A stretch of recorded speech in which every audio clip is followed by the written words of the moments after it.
यहाँनेरि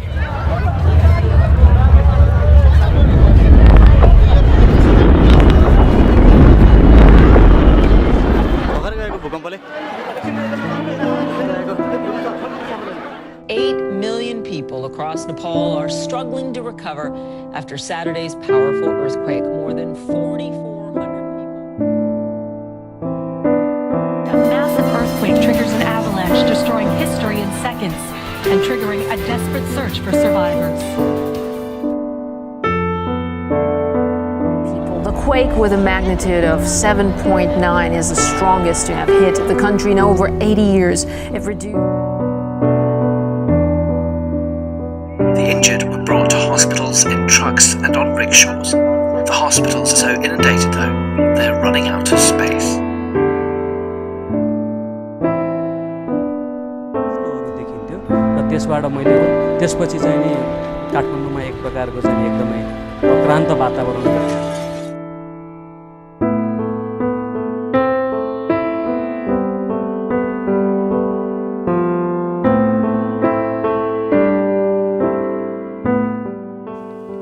In April 2015, a massive earthquake struck Nepal. It was the worst earthquake in 80 years. 1.5 years later, we went to Kathmandu and we could see the situation in Kathmandu for ourselves. The first impression was a lot of damage, trash and animals on the streets, slums and people trying to rebuild the city. Although 3.1 billion euros in foreign aid has been raised, the Nepali government has only spent about 330,000 euros, rebuilding just 3.5% of the destroyed city. As a result of this, there are still so many unsolved problems, such as widespread homelessness, poor infrastructure, and buildings and historic monuments that are still destroyed. One prime example is Bhaktapur Square with the royal palace and several important temples, where there has been little or no progress made in rebuilding. This is partly due to the fact that the government has hired unskilled workers who are not able to make any progress.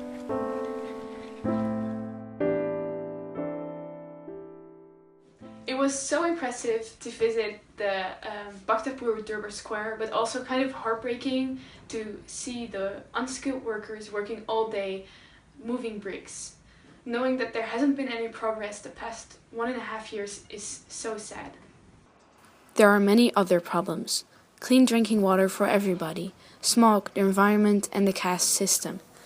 The reason it's hard to tackle these problems is because it is almost impossible to take action because of the passive attitude of the government. We visited various projects that are really trying to help the Nepali people in need. During a visit to a water project in Makwampur funded by a Dutch development organization, we interviewed a representative of the project. Well, we're going to ask the leader of the water project some questions because we couldn't visit it. But now we can ask him some things, so we know something about it. Well, the first question: what is the CCDN project actually? CCDN is the Community Development Project in Makwanpur district. Like of the work in the different fields for the society. Okay. And what does the CCDM project do? यो भूकम्प गइसकेपछि चाहिँ धेरै मान्छेहरूलाई सहयोगको रूपमा उनीहरूलाई त्यहाँबाट rehab कसरी गर्ने भनेर काम गरिरहेको छ। After devastating earthquake, people from that place suffer from drinking water, and then this project is helping them to get the sufficient and clean drinking water. Okay, and how many households do you provide from clean water with this project? कति घरधुरीले पानी पाएको छ? एउटाबाट 98 भनेपछि tentative 40 देखि हामीले अब 30 देखि अब हाउसहरूलाई एउटा स्किममा कभरेज गरेर त्यो 20 वटा चाहिँ Altogether, they have 20 projects, 20 schemes, and under one scheme, they have 30 to 98 households. Okay, so that are a lot. Yes. And what is your future plan for the project? यहाँको पपुलेसनहरूले यहाँको पिपलहरूले पहिला चाहिँ जस्तो कि गुजारा चलाउन सकोस् भनेर पानीको अभाव नहोस् पछिको लागि नि भनेर Okay, this project is planning for clean and safe drinking water forever. Earlier there was water supply very well, and then due to that earthquake and devastating earthquake, they were suffer, and then that project was disturbed, and their plan is to supply them clean and sufficient drinking water for all the months and all the time. That's a very good project. After the earthquake, many people were made homeless. We visited a small town in the Kathmandu Valley where a number of families are rebuilding their own houses. But as long as the houses aren't finished, they have to live in tents with sometimes more than 15 people. There is no safe living environment, sanitation or privacy. This is one example of how difficult it is for the Nepali families to rebuild their lives and where the government aid is lacking. The Nepal government has decided to give 2 lakh rupees for each of the houses, and then these organizations also promised to give 2 lakh. And if they get 2 lakhs from these organizations, Nepal government won't give fund for them. So they have problems regarding within 2 lakhs they can renovate, they can make their house. So if the government get the money, so if they get the money from a development organisation, they won't get the money from the government. Yeah. And if the government gives the money, they won't get from they won't get it from the development, even though the government gets the money from the development organisation.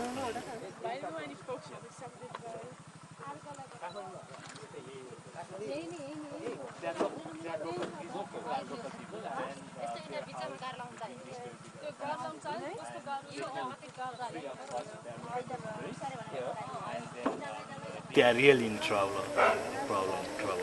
86 houses are here. 86 and 86 houses or 86 so 86 temporary. So temporary shelters. That organization, those organizations are helping for 86 houses. Okay. So I mean, how many is that? One house per family, or is that like one? Because these houses look quite big, actually. That one. No, these ones which are being built now. This one. Yeah. I mean, they look fairly large, right? LW there. So they've been here since basically straight after the earthquake. Yeah. So there's been 2 winters. Immediately after the earthquake, their houses are destroyed and they shifted here. And then so they've been here for like two winters now. Yeah. Right. And how many people live in each of these tents? If I may ask, don't ask if I'm being inquisitive. One family in one tent. One family, but then that's 4 people or 8 people or? The family, minimum family number is 6 and maximum is 15. 15 people are here. Yeah, exactly. Now people have worries about its durability. Yeah, of course. Because it's getting...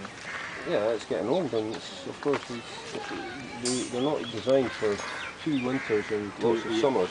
Because you have warm sun, warm summers and really cold winters, and these tents are not designed for that sort of for that time, that duration. And I'm making the structures for the houses. For that.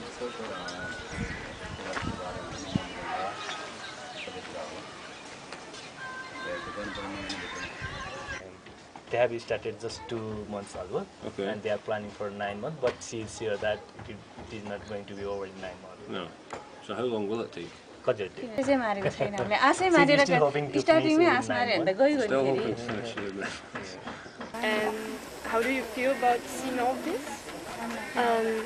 It feels bad, like for the people. I feel bad for the people, but on the other side, I kind of understand now that I feel lucky for being able to live in that place when a lot of people in Nepal are living this way, and earthquake has even made it worse for people to leave. It has just lowered their living standard.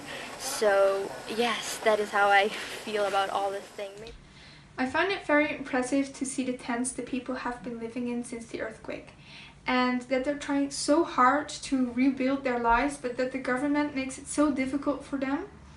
And after the visit, we all realized that we have to be very lucky that we live in the Netherlands, and we have to be grateful with what we have. While driving through Kathmandu, you can see enormous amounts of trash piled up everywhere because there are barely any trash cans and no garbage collection services. The only way people get rid of their trash is by burning it. This way, the environment is also being negatively affected. Several organizations are raising awareness through campaigns, but the government hasn't come with sustainable solutions yet. Ben van Ooyen works with nature instead of against it. He founded an organic farm and training center in the Kathmandu Valley. By using organic farming methods such as the use of passive solar energy and water that is being filtered to make it safe to drink, and using fewer resources, he is helping local farmers to create a more sustainable environment. How many people do you have sort of here in this? Locally we employ about 15 people at the moment, but it's including construction staff as well. Okay, so that's temporary. Yeah, temporary, so permanent is 5, and we're going to up that very, very soon. So there are more people here to man this basically and to run this, and we need more for cultivation. Which tree is this? This is all pine wood that we're using. Okay. All pine? Yeah. All pine. Yeah. For outside we're going to use, which I don't know the English word, tunico cut. Tuni, but, so yeah, we're using. That's a local Nepali native species, the tuni, which is actually best for beekeeping. No? Yeah, for the beekeeping. We're gonna. We don't have bees yet, but we will have soon. bees. Yeah. And where do the tiles come from? The tiles we bought up locally because after the earthquake, people didn't trust them, didn't want them anymore, and they started selling them to Bhaktapur. And I thought that was a waste for the village, basically. So we decided to buy as many as we could, and we're gonna rebuild basically in tiles. They're all interlocked and they're tied to the rafters, basically. Yeah, exactly. So they won't fall off. And where they fall, people don't walk intensively. So so they're out of the way from emergency. I'm going to ask all sorts of questions, but go for it. Do you have some sort of insulation thing, or is the insulation just in the thickness of the walls? Exactly. So not needed. Yeah, the walls are really, really thick, and they're made from rammed earth. I can see that's what I was going to ask. That's rammed earth. Rammed earth. Rammed earth. Yeah. Amazing material. It's got an insulation there. It absorbs sunlight in daytime and releases it slowly through the night. You don't need AC. You don't need heating. Yeah, I was going to say, because you won't need heating then, right? Exactly. So it's going to be all... Yeah, if you have a look inside, walk inside, you'll feel the temperature difference already. There's no doors and windows in here. So everything is still open, but you do notice that there is a difference. When the sun is really bright and it's hot outside, this is cool, and now it's a bit of a stable temperature already. The glass arrived today, so we're going to place it over the coming days. And glass? So it's double glazed, all of it. So it will keep the heat in even more and brings in the heat as well. What are you going to put on the ground? What are you going to floor it with wood? Waste wood. So it's an insulated floor with a little layer of cement on the top. Yeah. And then we're going to put wood on top. This is laid wrong, it actually needs to go this way, so it's going to be taken. And all offcuts, wood that we don't use, we'll put on the floor. So it's going to be an uneven, are you going to then sand it flat, or are you going to leave it uneven? We can see it over there, actually, in the other room. Because that's already it's a bit noisy there, but have a look. And that's done, basically, with all ugly, dirty wood. And it's going to look amazing. So this is exactly, and then you sand it down, first with the machine and then sand it, and then we'll polish it. You're going to sand it by hand after you've machine sanded it? Yeah. And then we're going to polish it very nicely. There's going to be a fully equipped bathroom as well, with a shower, toilet, and machine with the sink. Water, hot, solar, everything. Yeah. Is it going to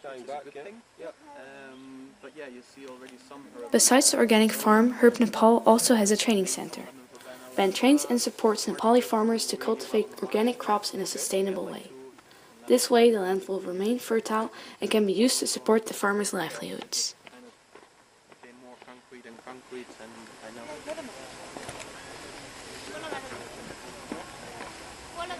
Really, really good, really high quality.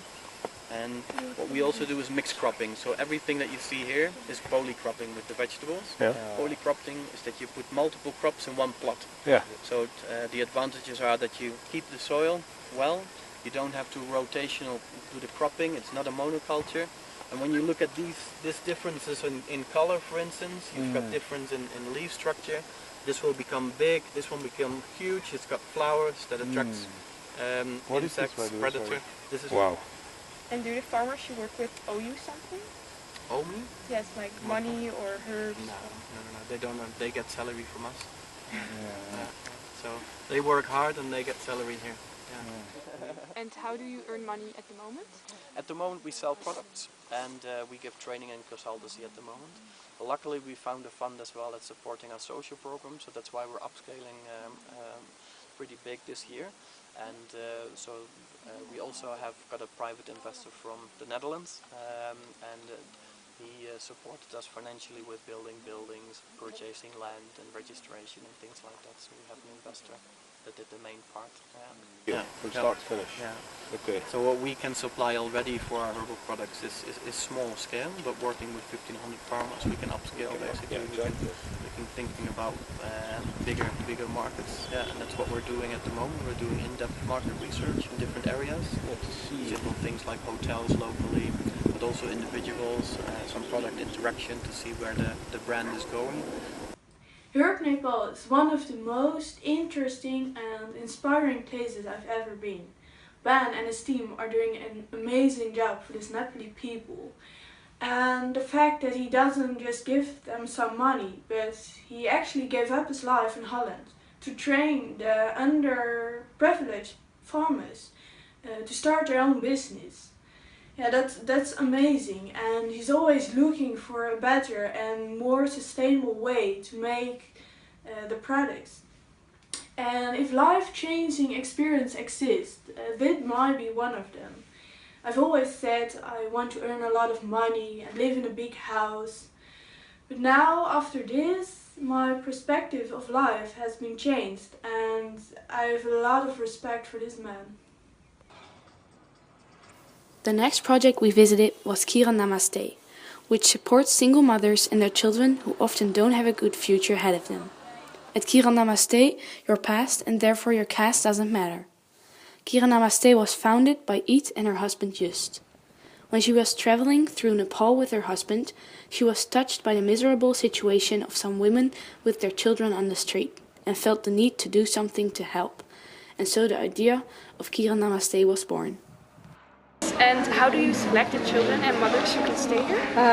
I work with, we made a selection, and the most important selection is that they are single mothers and that they are very needy. And we work with women organization through whole Nepal, and then I go with 2 staff workers always through Nepal and visit the single mothers and have a very deeply interview. Then I tell everything about Kiran Namaste, and then after visiting we select, and then after a few weeks they come,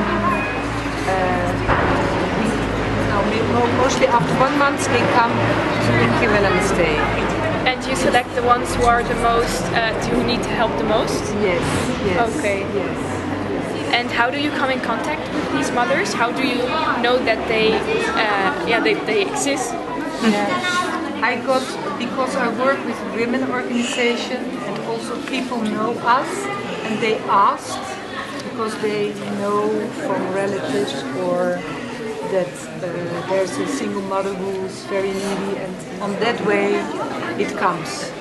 Oh, okay. Yes.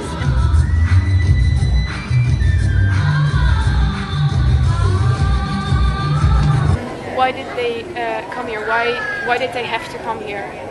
Because she have died her husband, and she have her husband sit to other women, and she come here, and because of needy, no facilities of job, and there was very poor, and there is no helper to see them, and that's why. Okay, so her husband left her. Yes. Wow, that's very sad to hear from both women. And how has their development been since they've been here?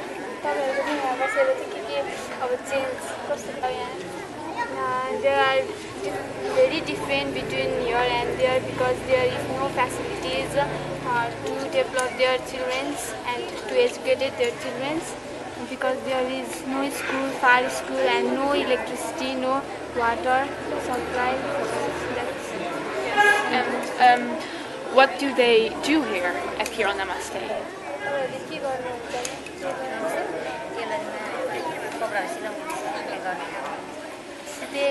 They work here also and go to tailoring. We have tailoring they go tailoring and make some clothes and that's they get money and skills. Wow, that's great. So they can work for themselves. Yes, yes. When we arrived at Kira Namaste, we were welcomed with open arms. And everyone was very friendly and kind, and the children prepared all sort of performances for us. We were very honored to be their guests, and I really admire Kira Namaste for giving these women and children a second chance and improving their future. How long have you been here in Kira Namaste? I'm from 10 years. 10 years? Yes. 13 years? Wow. And why did you come here? Because my father was dead due to the disease, typhoid. So he come to receive us in Sarna. So we came to study. Yeah. Very sad to hear. Not here and it came in my village and brought here because to be a bright future and to study. So you came here to have a good future. Yes. How do you get money to do all of this work? Do you have funds? Yeah, that's a good question. It's a lot of work. And my husband just helped too. And it's a lot of work, but when you believe in it, when you want something and you believe in it, then it comes. Yes. And people believe in Kira Namaste and also in me. And so I go to schools, I have friends, and I have my own clinic, and people also know. And I write newsletters. To get attention? Yeah, attention, and also some organizations, Wilde Ganzen. Because of Wilde Ganzen, we had an amount of money and we could buy a small piece of land and we could build this own Kira Namaste house. That's amazing. Yes. Yes, and does most of the money come from Western countries or Western organizations? Only, nearly only. I try Nepal, but mostly from Holland.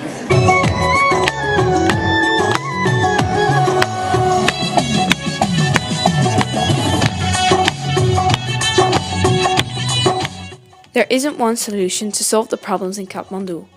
First of all, many problems are related to differences in culture. Secondly, there isn't a stable government that plays an active role in rebuilding the country. It's very difficult for Nepali people to solve the problems by themselves. That's why foreign aid is very important. As we saw when we were there, this can make a huge difference. But foreign aid alone will not solve the problems being faced on a daily basis by impoverished Nepalis. Only when they are given the support what they need by the government and aid agencies, and only when they are empowered to effect change on their own by knowledge transfer and capacity building, will Nepal start the long road to recovery. Because surely this is what a beautiful country, with gorgeous temples, hospitable people, and amazing culture and nature deserves.